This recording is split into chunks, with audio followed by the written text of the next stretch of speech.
What's up, you guys? What's up, everybody? Hope everybody's doing fantastic today. To my YouTube people out there, hope everybody's doing good today. Hope everybody's looking great. Everybody's doing good. You guys, we are here for episode number 2 of Talking Greatness with Jim Dirt 54. Remember, you guys, do not forget that like button. Don't forget to subscribe to your boy, as this will be a weekly thing. We're going to be talking about the greatest athletes that we've ever seen hit the game. Last time we talked about The Undertaker. We sat there and we talked about his legacy. We sat there and talked about how great this man has put and what he has done for the company in WWE. Next episode will be coming up next week. We'll be talking about LeBron James, which will be a 2-parter coming up. So remember, you guys, we're here on episode 2 today. We're going to be here talking about my all-time favorite Atlanta Falcon player to ever play the game. 7-time Pro Bowl, 2-time All-Pro. He's led the receiving yards in 2 times this year. He has done some crazy moments in the NFL. He has been, to me, one of the craziest players I've ever seen play the game. He is a dominant receiver. He is 6'3". He is a crazy man. He's got the agility. He's got the speed. He's got the strength. He had everything. It came to him. What we're going to talk about today is our boy Julio Jones. When we talk about Julio Jones, we talk about a young kid coming from Alabama who is an absolute beast. I remember him when he first started. I remember seeing a bunch of, big time highlights of him back in Alabama. I seen him at the combine. I seen who this guy was. That's the guy I wanted to come to Atlanta. And, when we're thinking about Atlanta before Julio Jones, we're thinking about Roddy White. We're thinking Michael Jenkins. We're thinking Michael Turner, a 2-year man in Matt Ryan that's been going through, actually a 4-year man by then, but he's such a beast. This man, Julio Jones, comes to us in 2011. Julio, to me, was one of the best receivers I've ever seen play the game. I think he's just got a lot of heart. I think he's got a lot of dedication. He's got a lot of work. His work ethic is really great. He is a guy that, he's drama-free. He's not here to start stuff. He's not here to make sure stuff goes crazy or anything like that. He is an absolute icon to watch every single time that he comes on the field. The biggest problem that we always talk about when it comes to Julio Jones, we talk about injury prone. We talk about a guy that's always getting hurt. Despite him being hurt, he has still put up some of the greatest numbers that we've ever seen. We've seen him be the fastest person to 10, 11, and 12,000 yards. The only receiver to pass him would be Jerry Rice. As we guys know, Jerry Rice might have the most unbeatable records out there in catches, receiving yards, and receiving touchdowns, where probably nobody will ever touch that type of stats. Maybe we'll have to see it soon. You never know with Justin Jefferson, this new format this season. You got Jamar Chase that could be up there. A lot of good young receivers. But before the Jamar Chases, before the Justin Jeffersons, before all these guys like Deebo Samuel and Tyreek Hill all came along, there were 3 guys that you were talking about. They were DeAndre Hopkins, they were Antonio Brown, and they were Julio Jones.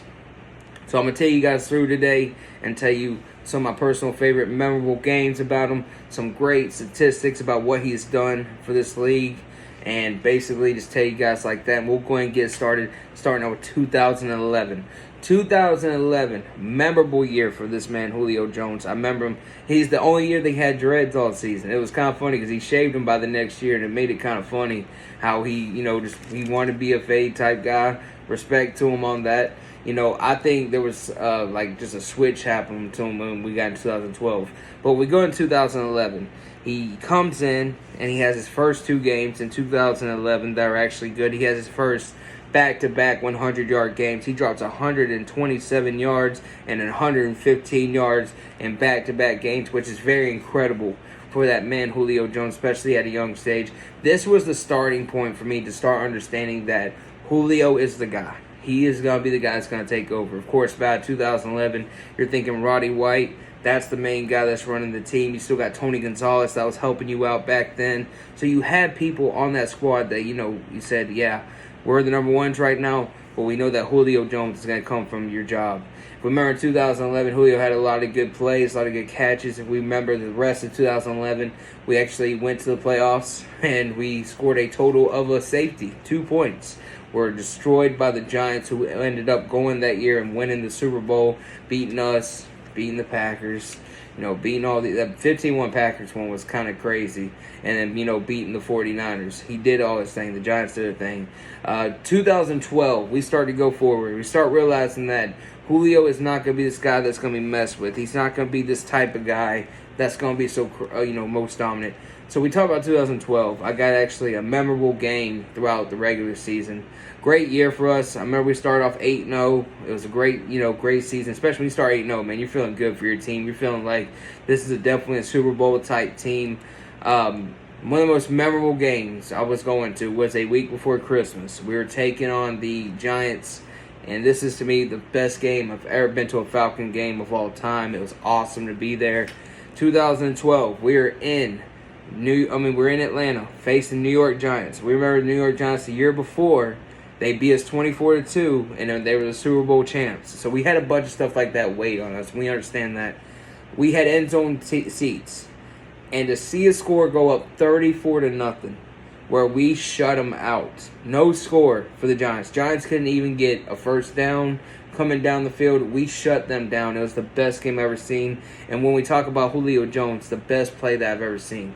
Got to see in person. We see it on TV all the time. You're thinking, man, this is actually, he's such a beast. He's all that. But when you see it in person, and you see this man get a long bomb throw, catches it, cradles it, gets both feet sliding just enough to stay in the end zone, tells you he's got good footwork. It tells you this man's got great route running. He's got great catching. And he's just got, great vision. He's got this type of deal where he knows what to do. It was one of the best catches, and I got to see it live. And I loved seeing it. And if you guys know Julio Jones is known for doing some of those wild catches that you'd be like, how in the world did he come down with that? There was a catch in the Raiders game that I remember back in 2000. I want to say it was about 2016, where he literally just caught it, just behind his back, one-handed, while he's just running, catching it. Julio's done that type of stuff. It was a memorable game. I remember them beating him down. Seeing that Julio catch meant a lot. Games like that will always be a great memory for me, and I love seeing every bit of it. So then we go into the 2012 season. We've seen Julio and this team get some nice wins. We've seen a lot of teams. We go to the playoffs. We're 13-3. We're looking strong. Julio comes out and has a great game against the Seahawks. And then he does even crazier. If we go to 2013, he then has the most yards for him in a playoff game, which was 182 yards in the NFC Championship against the 49ers. Back and forth game where we actually started off really firing. I remember Julio taking one catch and touchdown to the house. This was the Julio Jones we knew. He was such a beast, so dominant what he did. But and it just sucked that this game really hurt me big time. I thought we were way better in San Francisco at the time. I didn't think we should have lost this game. I thought we should win to another. I have any year, even with 2016, I thought 2012 was the best built offensive team out there. We were just so freaking talented when it comes to it on paper. You got Roddy White, you got Michael Turner, you got Tony Gonzalez, and you got Julio Jones. Matt Ryan's up there as your as your quarterback. This is a team that actually had a lot of love for. Respected Tony G. Sorry we couldn't get you that ring, my boy. Sorry, my boy. We tried our best.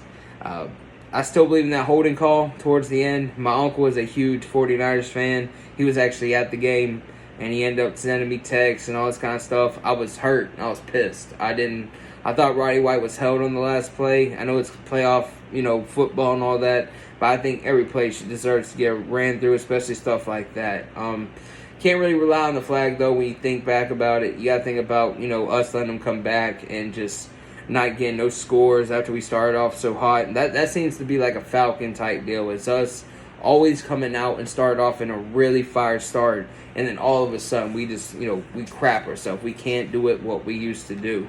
So it was a tough game. Julio had a great game. A lot of respect for him, 182 yards, most in his receiving yards in the playoff game so far. It was a great game. Then we go into a rut for 3 straight years. If you're a Falcons fan, 2013, 2014, 2015 were rough starts. We start with 2013. Injuries battled us a little, really big, but, type deal. Matt Ryan getting hurt for a lot of games. We've seen Julio miss a few games. The team wasn't really that straight in 2013. We went 4-12. It was just push it to the side type season. So 2014 was a little step back here, and this is when Julio started having some, he started having that comeback game. Julio ended up having a really bad knee problem back in 2014. He ended up having a returning game.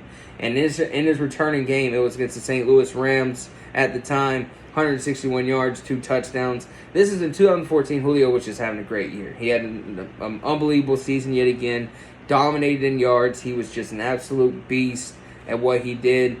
But for the Falcons team, we ended up going 8-8. If you guys remember, if true Falcon fans remember, we played the Panthers the very last game of that season, and the winner of that game would have went to the playoffs. We could have been knocked off our playoff drought. And I remember sitting back and watching that game, and Julio wouldn't really get no catches. We couldn't get this offense moving, and we just got absolutely obliterated. I've seen Atlanta do that plenty of times. I mean, we think about the 2010 playoffs where we went one-on-one and we took on the Packers, and you think about that. We're a 13-3 squad. We shouldn't be losing that. Just a young Matt Ryan that just made a lot of mistakes, and it shouldn't happen. But if you guys know, if you're a Falcon fan, true Falcon fan, it's just a common sense. It's just how it happens. It's just how it is. So we go through 2014, 8-8, 2015. And we remember Julio starts off fire, if we remember this type of stuff.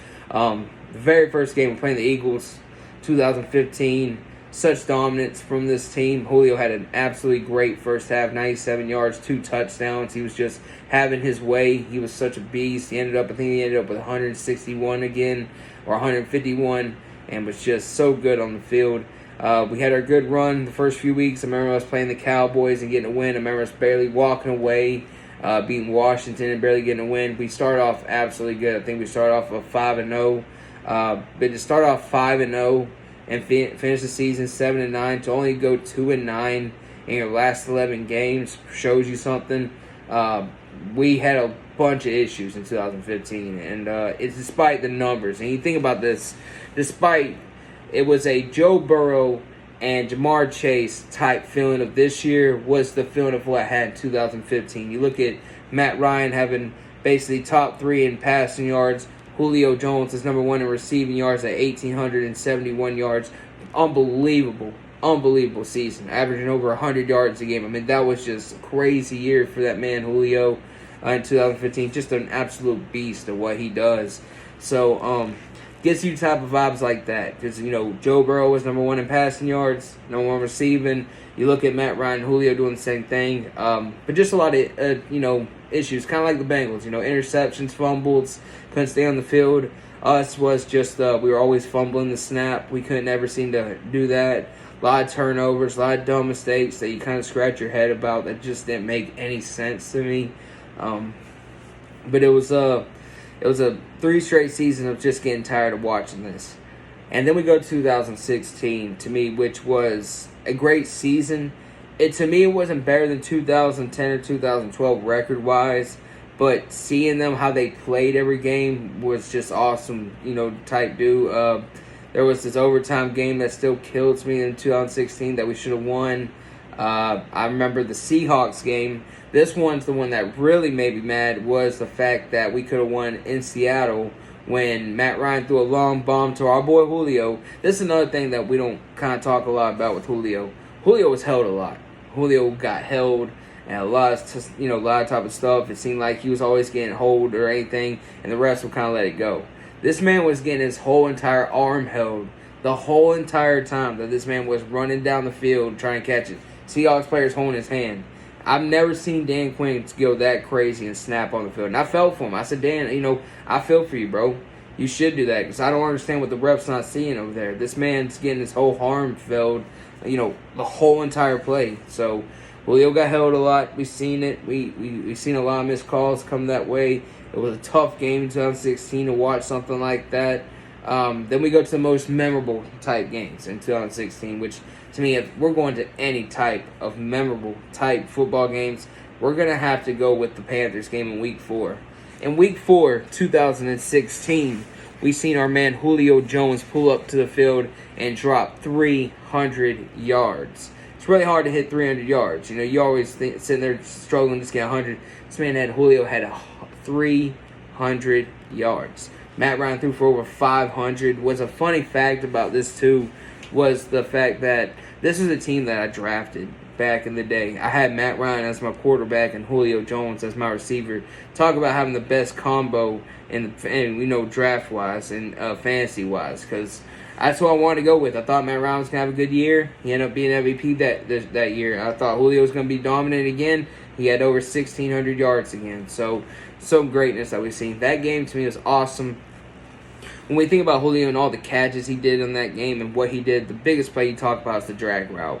The man gets the catch on the drag route, and he just takes it to the house. He's gone. He just flies on by, gets all the way to the end zone. He's going to score himself a quick touchdown, pushing these Panthers defenders to their faces. I mean, just shows you that he's got great athleticism. He's got freaking great strength. He's got great speed. He's got great toughness. He is a guy that you're not going to take down with ease. It's absolutely amazing game to watch. It was so awesome to watch this team play and how dominant that these guys would be. I was very proud of Julio that game. I think that, it's so much greatness seeing him doing that. This made me feel like this year was going to be good. And that was one of the craziest games I've ever seen because it's such a back-and-forth type game. When you got, shootouts like that, they're just always crazy. And when you think about a shootout, I'll give you guys a prime example. We think about when the Giants took on the Saints in a 56-49 type game. Those games are just absolutely wild that you never see. And I remember OBJ was going crazy that game. Odell was just absolutely rocking the Giants like crazy, him and Eli. So crazy games like that, it was so awesome. So awesome to watch. So we get through the season. Finished off 11-5. Surprisingly, we get a second seed, first round bye, which I was never expecting that for us. I thought we were going to end up, facing something in the divisional round. The wild card round. Going against the Seahawks, it's a young Russell Wilson, who was the fresh quarterback, fresh out of town, coming in. Didn't have a chance against us. We made sure to put the BTA to our boy Russell Wilson up there. We did not want him, and then he wasn't really a rookie at the time. It's actually the second time we played the Seahawks after we stomped them back in 2012, his actual rookie year, and it's a great game. Seahawks went down the field, scored a touchdown. We went down the field, we scored a touchdown, and then after that, we just, we held our ground. Julio had another great game. This team just stepped it up. I thought Sanu played really good too. This team was a lot of help. They fought really hard. They did their thing, and it was such a great win for us in the divisional round. And now we go to my favorite game of all time. We talk about any game. You can pick any Falcon game in history for me to rewatch 1,000 times. It's going to be Falcons, Packers, 2017 NFC Championship. I love this game for many reasons. One, I am not a big Aaron Rodgers fan. I've never been a huge Aaron Rodgers fan in any type of way. He's a Hall of Famer, of course, statistic-wise. I think one ring doesn't really prove him to be in a category with people like Montana, Brady, Peyton Manning, Patrick Mahomes. That's just, you can't throw him into that type of category yet, because one ring, I know he's so gifted at what he does, but one ring to me doesn't prove anything. His record in the playoffs is not that very great as it once was. He's been bounced out so many times. It seems like he gets there and then he can't be the same guy. So that was one thing I liked about the NFC Championship game. But if we're going to talk about a whole different level, it was about my man Julio Jones having another great game. And when we talk about Julio Jones and having another great game, if you guys think about it, let's go back to week 4 of this year, of 2016, the same season, when he took on the Panthers. We seen Julio do it again. Julio hits the drag route, pushes every Packer player down, and gets us a win. We dominated. Absolutely dominated the Packers in every way. The fumble from, I think it was Bartowski or whatever his name was, from the Green Bay Packers, making him fumble the ball. Aaron Rodgers throwing a pick right before the end of the half. To be up 24-0 at halftime, I was already stoked. I said, we got these guys in check. There's no chance that this Packers team is going to come back. And this Falcon team went ahead and dropped 24 more points the next half just to make sure it did. And Julio Jones having an absolutely outstanding game yet again. Julio was a monster during that game, proved us to the Super Bowl. Now I'm in the toughest game that, I really don't like to talk about. This game right here is really hard for me to talk about. I usually don't like to bring it up. Pisses me off anytime I see it come by when it's, I'm scrolling through a short or anybody's talking about it. One thing I'm going to mention first that a lot of people don't talk about, in which, you can still make excuses that we just still should have won the game, and I get all that. Can you guys tell me right before a Super Bowl that somebody loses their entire, playbook? You lose your game plan for the whole game. Nobody heard about this type of stuff, so I'm kind of confused how we lose a playbook completely during the Super Bowl. So that seemed kind of, very sketchy for me to start off the day. And I had something about it. But then the Falcons started bringing me into it. And man, was this offense just getting it going. I mean, Julio's getting catches, Sanu's getting catches, Freeman's running all over them. It seemed like any play we want to do, we're doing our thing. And then we get that pick six. And that pick six from Robert Alford really made me feel like this game's over. The Falcons are finally getting a ring. That's all I ever wanted. All I want is one ring. I can care less I can care less if we never win another Super Bowl again. I just want somebody to say, hey, we brought a championship to Atlanta. Been a Falcon fan since 2004, since the Michael Vick era started and everything. So I've really been watching this team for over 21 years and just sitting back and waiting for a Falcon team to win a ring. Being up 28-3, you're up 25 points. You're up 3 touchdowns. You're up 4 possessions. There's no way you should lose this game. In any way, shape, or form, you should lose this game. And we're talking about 3 minutes left. And we're talking about 3 minutes left in the freaking third quarter. And the Falcons somehow, some way to do it. This proved to me that we're cursed by one. Absolutely cursed. It just really hurt me for Julio Jones. It really did, because I think he deserves a ring. If there's any Falcon player, Matt Ryan, his MVP year, that was the year I would give Matt Ryan his little flowers too, because of how great of a season he won his MVP. You know how hard it is to win when out there. Julio I just really felt for, and we never got really close back to the Super Bowl again. When you go through a tough loss like that, and you go into the 2017 season, Julio still had good numbers. His numbers started to really decline. He wasn't really the top guy really anymore. He's still a beast at what he does. Still had a lot of love for him. I still think he put up great numbers, what he did. And for us to go back to the playoffs, get another good win against the Rams, and then losing against Philly, and you see another reason why we just use him so much and how much we love Julio is just the fact that he kept trying to find any way he could to get it to Julio in the end zone. I think Julio is just a great guy to throw to, and that's what they wanted to do. Ever since then, the Falcons have not touched the playoffs since, so we're thinking about, let's go with it, 2018, 19, 20, 21, 22, 23, 24. We have not seen the playoffs in over 7 seasons, and us Falcon fans are just sitting back and just waiting for somebody just to step up. If we remember later after that, Julio still did pretty good. We started to get a second guy with us, Calvin Ridley. He became the fastest guy to 10,000 yards. He became the fastest guy to 11,000 yards. He was the fastest guy to 12,000 yards. The only person ahead of him was Jerry Rice.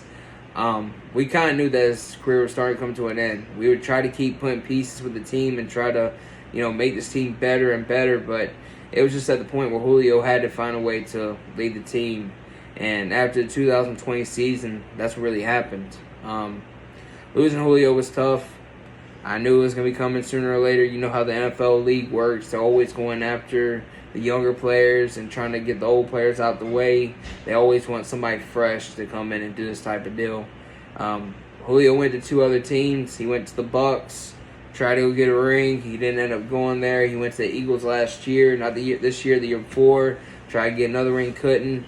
And now we have now realized that he is retired and he is now done. And despite everything, not getting a ring and all that, Julio, to me, is still the best receiver I've ever seen play the game. And it's not going to change. Julio is the best receiver I have seen play. I think he's got every quality. And we talk about being drama-free. When you think about other receivers, especially AB, I always thought AB and Julio were always neck and neck, but there's always different stuff for them. We look at AB as more receiving and like receptions and touchdowns, and we look at receiving yards with Julio Jones. But the main thing about him was he wasn't no drama guy. He didn't cause no problems on no team. He was just there to knock out his work. He was there to just, do his thing. He had a lot of love. He wanted to teach these young guys to be better. He was a big-time veteran for the team. Seemed like literally after maybe like a year of being on that team, he got that veteran-type status. And nothing but love. You hear from everybody, from Ridley to Sanu, to Roddy White, to Matt Ryan, to Devontae Freeman, Michael Turner, Harry Douglas, Taylor Gabriel, all these type of guys that Julio's got to play with throughout the year will tell you that that's a bad man. That is the most dominant receiver right there. And we, like we said before, we talk about injury prone and how he's just always gotten hurt in every type of way. But he's a man. He's just the most dominant guy. We can look at some of these accolades of what he's kind of done. Think about him. Total in career, 13,000 yards receiving. In his total career, over 13,000 yards receiving. He has 66 touchdowns in his career. A lot of respects for that. He owns almost every single Falcon accolade out there. Most 100-yard gains, most receiving yards, most receiving touchdowns, most receptions. We think about most memorable games. We talk about a 300-yard game. We talk about his back-to-back in his rookie year. We talk about the most receiving yards in his in the playoff, which 182. Only player in NFL history to have 3 250-yard games. A lot of people don't like talking about that, but that's absolutely incredible for him to have. He's had an actual 253-yard, 263, and 300. Absolutely dominance when it comes to this man. He is a 7-time Pro Bowler. He's a 2-time All-Pro. He is a 2010 decade all-time team. When we talk about 2010s, he's got to be on that list. He is the first play in the first 10 seasons. Just alone, he is 4th in catches, which is absolutely incredible in his first 10 seasons. He is 2nd in receiving yards, just under to Jerry Rice. So we look at all these type of stuff. He has the 2nd most 1,300-yard seasons. He is the only player to have 6 consecutive 1,300-yard seasons. He even beat Jerry Rice by just one, which is kind of tough. He's done a lot of great things here. He's 7th in the NFL all time in 100 yards games. It's just so much greatness that we've seen from this guy. He's just done so many things. Easily should be a Hall of Famer. He averages 90.2 yards in the if we really exclude the last game they had with the Eagles, it was really 96.2. But he averages 90.2 yards per playoff game. He has just been so great at what he's done in both type of things. So Julio, we want to tell you, I got nothing but respect for you. Appreciate what you've done to the organization. Oh, me, the Falcons organization, our fans, people that respected you in your game that you have played. Thank you for what you have brought to this team. Thank you for what you have done for this team. You have given us such a, you give me such a 10 great years of watching this Falcon team and seeing some of the most memorable games that I will always remember and cherish, okay? Julio Jones, respect to you. Nothing but love, man. I appreciate what you've done, my man. Thank you guys for this episode so much. We're going to be getting into it. Remember, you guys, now, this was a great episode talking about Julio Jones. Remember, now, we're going to be doing a 2-parter that's going to be coming up for episode 3. We were going to be talking about LeBron James. When we talk about LeBron James, we're going to be talking about him versus the MJ debate. We're going to be talking about his early career. We'll talk about him with Miami. We'll talk about him back in Cleveland, with the Lakers today, what he has done as being one of the most dominant players in basketball.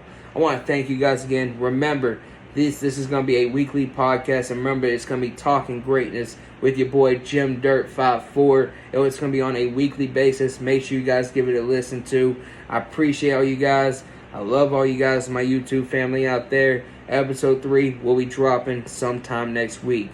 I hope you guys have a great night, and I appreciate y'all, and I'll see you guys next time.